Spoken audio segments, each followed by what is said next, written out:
Every generation needs a new revolution. That's Thomas Jefferson. Pretty powerful words. And as we start this deep dive, it really makes you think, what does that mean for something like the U.S. Constitution, a document that's supposed to be living, evolving? Right. Welcome to the deep dive. Today we're getting into a really compelling new book by Dr. Narayan Baidya. It's called A New Constitution, A New America. Our mission here is to unpack Dr. Baidya's main argument. Basically, he's saying the Constitution, revolutionary for its time, sure, but it wasn't really designed for everyone. And today, it often serves too few. So we'll look at how it was created, its, let's say, built-in limitations, and then Dr. Baidya's pretty bold ideas for updating it for the 21st century.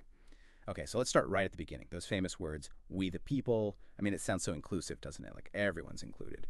But Dr. Baidya's work kind of pushes back on that symbolism right away. What's the reality he points to about who the people actually were back then? Yeah, it's fascinating how the source material digs into that. We the people. Well, the reality of the Constitutional Convention in 1787 was a bit narrower. Those 55 delegates in Philadelphia, they weren't elected by popular vote. Nope. They were appointed by state legislatures. Appointed, okay. Right, and their backgrounds. Remarkably similar and, frankly, privileged. Mostly wealthy lawyers, merchants, planters, former military officers. A lot of them were creditors. Yeah. Many owned enslaved people, and they met in secret. Secretly? Wow. Yep.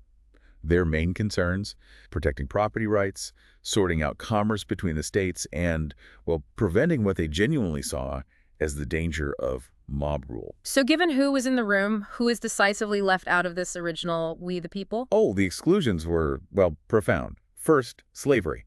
It wasn't just ignored, it was baked in with the 3/5 compromise, Article 1, Section 2. That meant enslaved people were counted as 3/5 of a person for representation.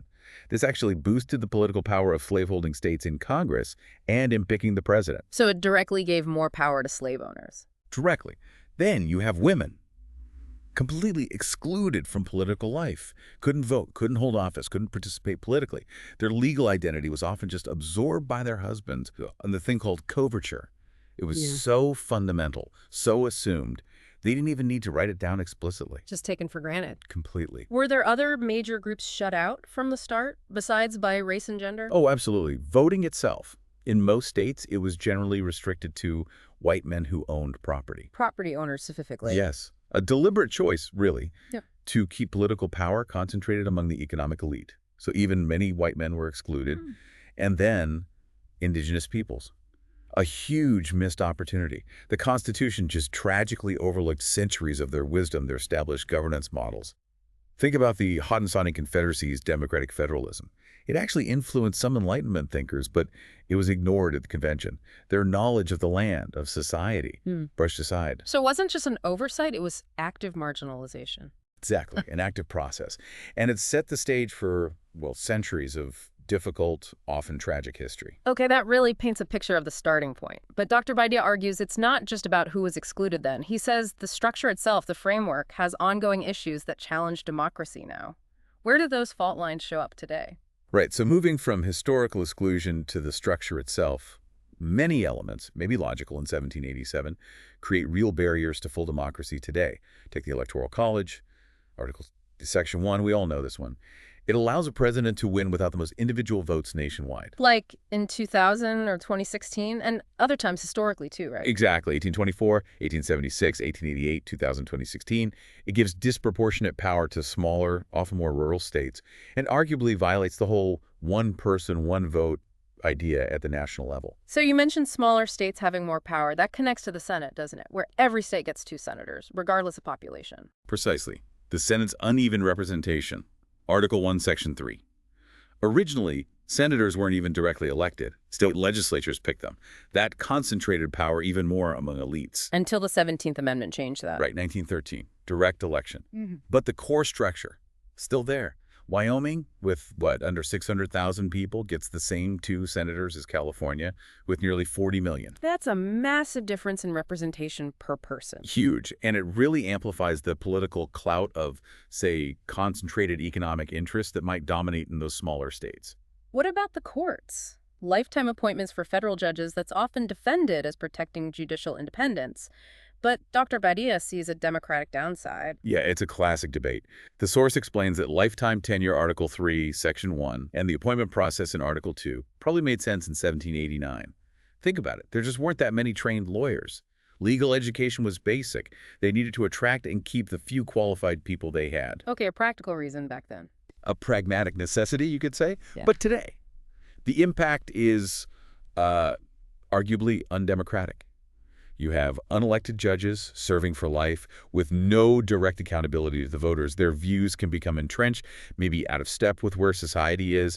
And then you add judicial review. From Marbury v. Madison. That's the one, 1803. It means this small group of unelected people can strike down laws passed by elected representatives. That's a major check on democratic will, for better or worse. And speaking of things impacting democracy, money and politics, the Constitution doesn't say much about campaign finance, does it?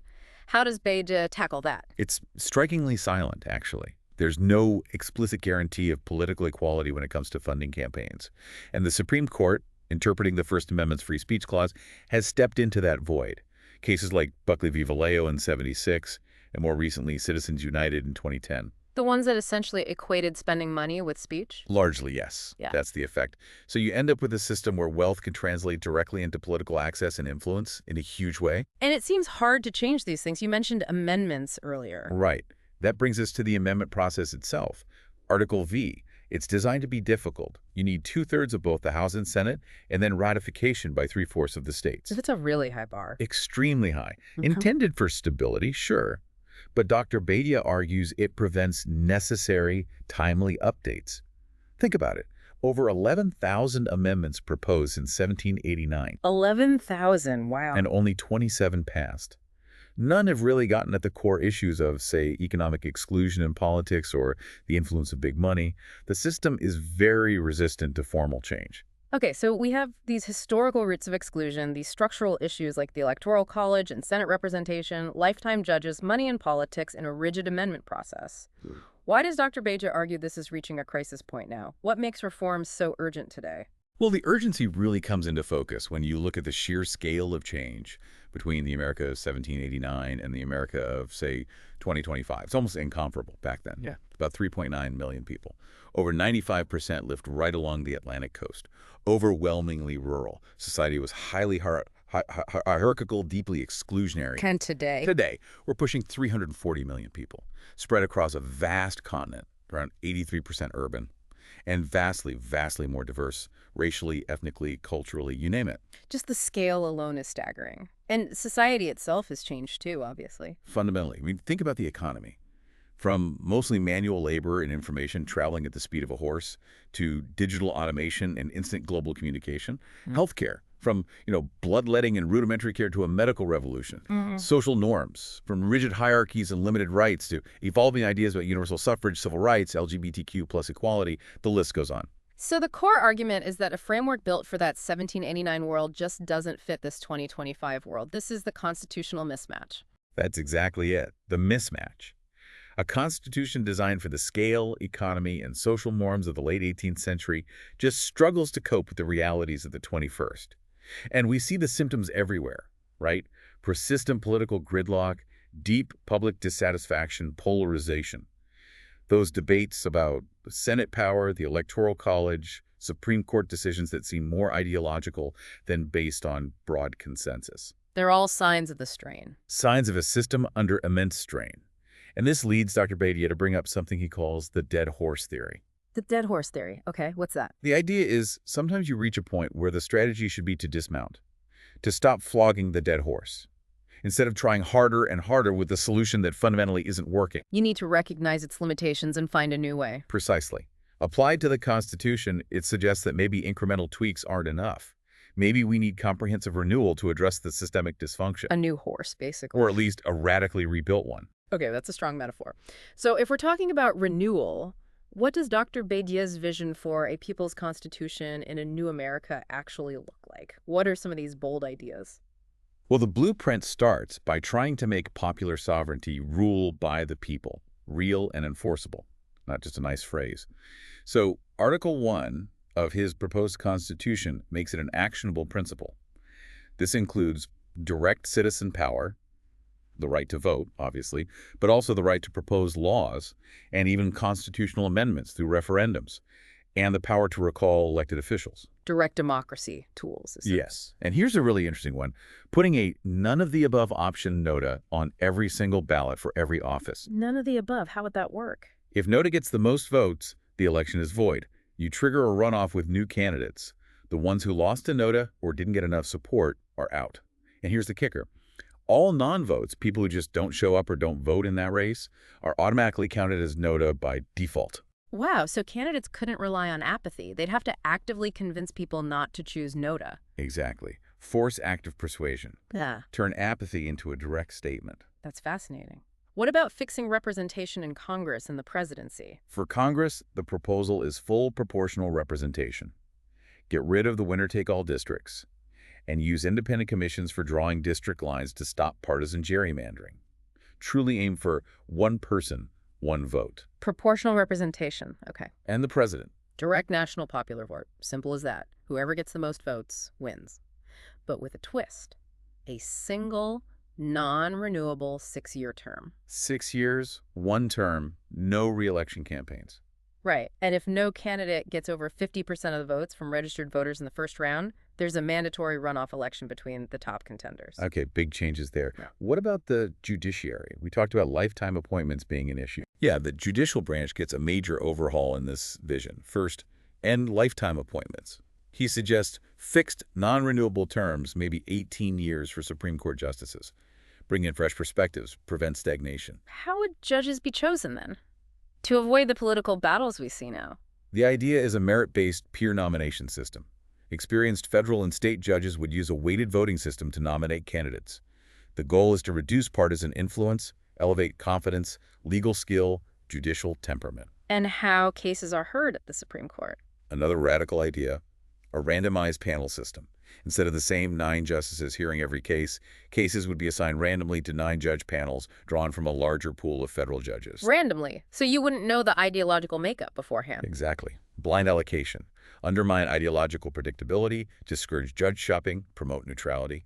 Plus, establish a People's Advocate Office to argue for the broad public interest in major constitutional cases, and make all court decisions easily accessible online, with plain language summaries.